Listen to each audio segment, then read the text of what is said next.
आज का हमारा टॉपिक है जीनियोलॉजी ऑफ रसूलुल्लाह सल्लल्लाहु अलैहि वसल्लम, अल्लाह के नबी सल्लल्लाहु अलैहि वसल्लम का शजरा नस्ब। और हम ये देखेंगे कि अल्लाह के नबी सल्लल्लाहु अलैहि वसल्लम के जितने भी बड़े थे, यानी Hashim, Abdul Manaf, Abdul Muttalib, all these people, Fihr, ये सारे के सारे बहुत नोबल और बहुत ही आला किरदार के लोग थे। इस्लाम कबूल किया कि नहीं किया ये एक अलग बहस है। ज़ाहिर है इस्लाम जो था वो हज़रत इब्राहीम अलैहिस्सलाम भी इस्लाम लेकर आए, हज़रत ईसा भी इस्लाम लेकर आए। कुछ हुनफ़ा मौजूद थे, हुनफ़ा कहते हैं उन लोगों को जो हज़रत इब्राहीम के रिलीजन पे थे, दीन इब्राहीमी पे थे, उनको हुनफ़ा कहते हैं। लेकिन ये कि स्कॉलर्स इस पे खामोश हैं कि रसूलुल्लाह सल्लल्लाहु अलैहि वसल्लम के आबा अजदाद जो हैं वो आया मुसलमान थे या क्या थे, इसमें बहस में जाने की हमें कोई ज़रूरत नहीं है। जो रसूलुल्लाह ने ख़ुद बता दिया वो हदीस में मौजूद है, ठीक है ना।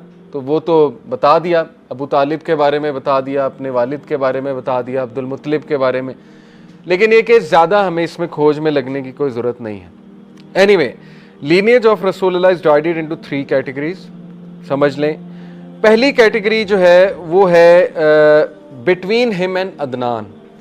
वो बहुत कन्फर्म है, वो एक एक नाम हिस्ट्री में है और वो हम तक आया है, वो हमें पता है। Second category is from obviously Adnan to Ismail अलैहिस्सलाम। वो आप नहीं कंफर्म कह सकते कि उनमें कौन लोग थे, क्योंकि इतनी पुरानी इंफॉर्मेशन इतनी ऑथेंटिसिटी के साथ मिलना ये बड़ा मुश्किल है। और फिर जाहिर है उसके बाद इस्माइल अलैहिस्सलाम से आदम अलैहिस्सलाम तक।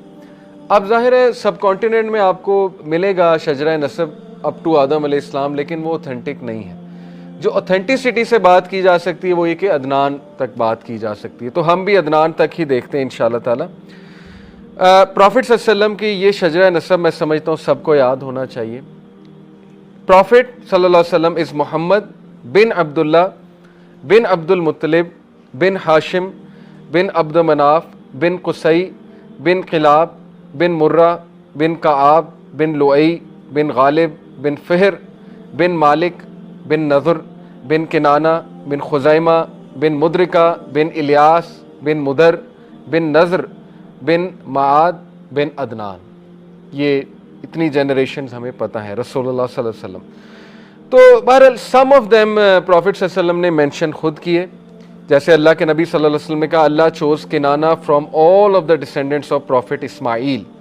किनाना काफ़ी आगे जाकर है, ठीक है। तो Kinana is one of the descendants of Ismail अलैहिस्सलाम। आपको पता नहीं इस्माइल अलैहिस्सलाम ने जुरहम कबीले में शादी कर ली थी, मैंने आपको बताया था।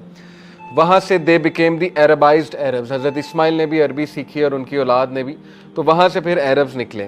एनीवे, तो लीनियज के बारे में बात की जाए तो रसूलुल्लाह सल्लल्लाहु अलैहि वसल्लम ने खुद फरमाया कि ही चोज़ कुरैश फ्रॉम किनाना, यानी अल्लाह ने कुरैश को किनाना से चोज़ किया, कुरैश कबीला है। And he chose the Banu Hashim from the Quraysh and he chose me from the Banu Hashim. यानी अल्लाह के नबी ने खुद बताया है कि अल्लाह ने मुझे बेस्ट लीनियज से लिया है। अब देखें लीनियज की जहाँ तक बात है तो एक बारे में आप कंफर्म हो जाएं कि लीनियज पे इस तरह का फ़ख्र नहीं होना चाहिए कि मुझे क़यामत वाले दिन जो है वो बख्शिश हो जाएगी मेरी लीनियज की बेसिस पे। ये वाला फ़ख्र हराम है। अब कुछ लोग ज़ाहिर है कहते हैं कि हम सैयद हैं, हम फ़लाने हैं, तो वो फिर उसमें बहुत ऐसा प्राइड फील करते हैं कि हमारी तो बख्शिश कन्फर्म है, हमें तो टिकट मिल गई।